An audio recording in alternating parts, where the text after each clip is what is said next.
A landmark study tracking 4,574 married couples found something that surprised even the researchers. Financial disagreements were the strongest single predictor of divorce.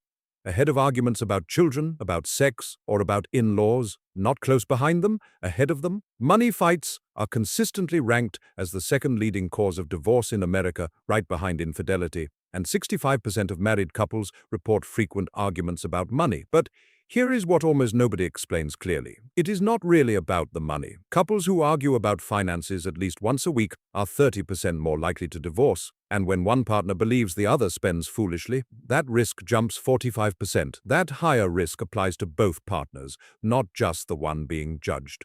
Today, I am breaking down exactly what is actually happening underneath these fights. I will cover the specific patterns that predict divorce and the ones that do not. And I will explain what truly protects a relationship from becoming a financial statistic. Let's get into it. Here is the finding that reframes everything else in this video. When researchers study these conflicts closely, the pattern that emerges is not about specific dollar amounts at all. Most couples believe their fights are about a specific number, the size of a purchase, the balance on a credit card, a shopping run that lasted longer than expected. But money functions as a proxy. The real argument underneath is almost always about values, fear, control, or unspoken expectations that never got discussed directly. A fight that looks like it is about a credit card bill is very often a fight about respect, whether one partner feels their judgment is trusted, whether their contribution is valued, whether they have any real say in decisions that affect them both. This distinction matters enormously. It explains why financial counseling that only addresses the numbers so often fails to reduce the actual conflict. A budget spreadsheet or a debt payoff plan does not fix the real problem. If the real fight is about trust and control, fixing the math without addressing what is underneath resolves nothing. It just removes the immediate trigger while leaving the underlying tension fully intact.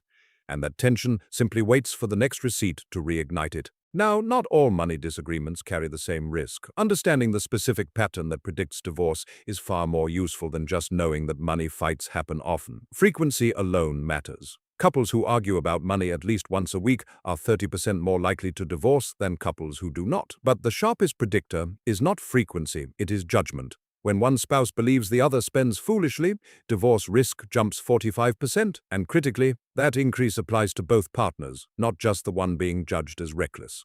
This tells you something important. The damage is not really coming from the spending itself, it is coming from the feeling of being judged, and from the corrosive effect that ongoing judgment has on how both partners experience the entire relationship, not just their shared finances.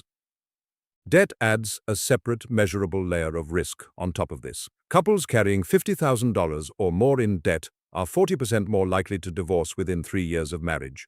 And couples with credit card debt specifically are 3 times more likely to divorce than couples without it. In a national debt relief survey, 54% of respondents said a partner carrying significant debt would be reason enough to consider divorce. That is a striking number, and it is specifically about debt itself, separate from broader money disagreements in general.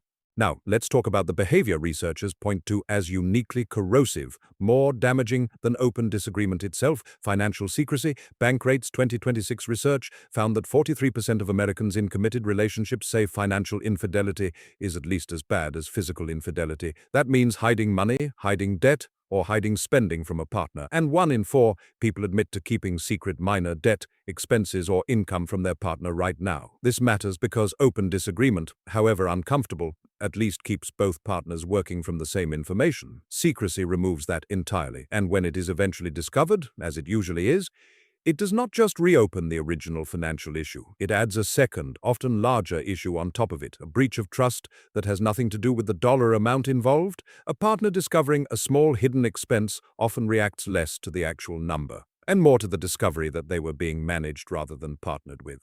There is also a documented ripple effect here, one that extends well beyond the 2 people actually arguing. The American Psychological Association reports that 72% of Americans say money is a significant source of stress in their lives. When married couples carry that financial stress without a healthy way to process it together, that stress gets passed directly into the household.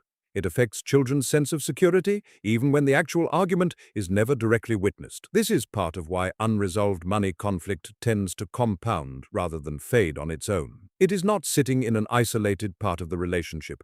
It is leaking into the broader emotional climate of the household, for everyone living inside it. There is also a longer horizon risk that often gets missed entirely in the moment. Couples who never discuss retirement savings together are 3 times more likely to face serious financial conflict during retirement. That is a stage of life with far less room to course correct than earlier years. The conversations avoided today do not disappear. They resurface later, usually at a point with far less flexibility to actually fix them. So what actually protects a relationship? None of this means money disagreements are a fatal, unavoidable sign of a broken relationship.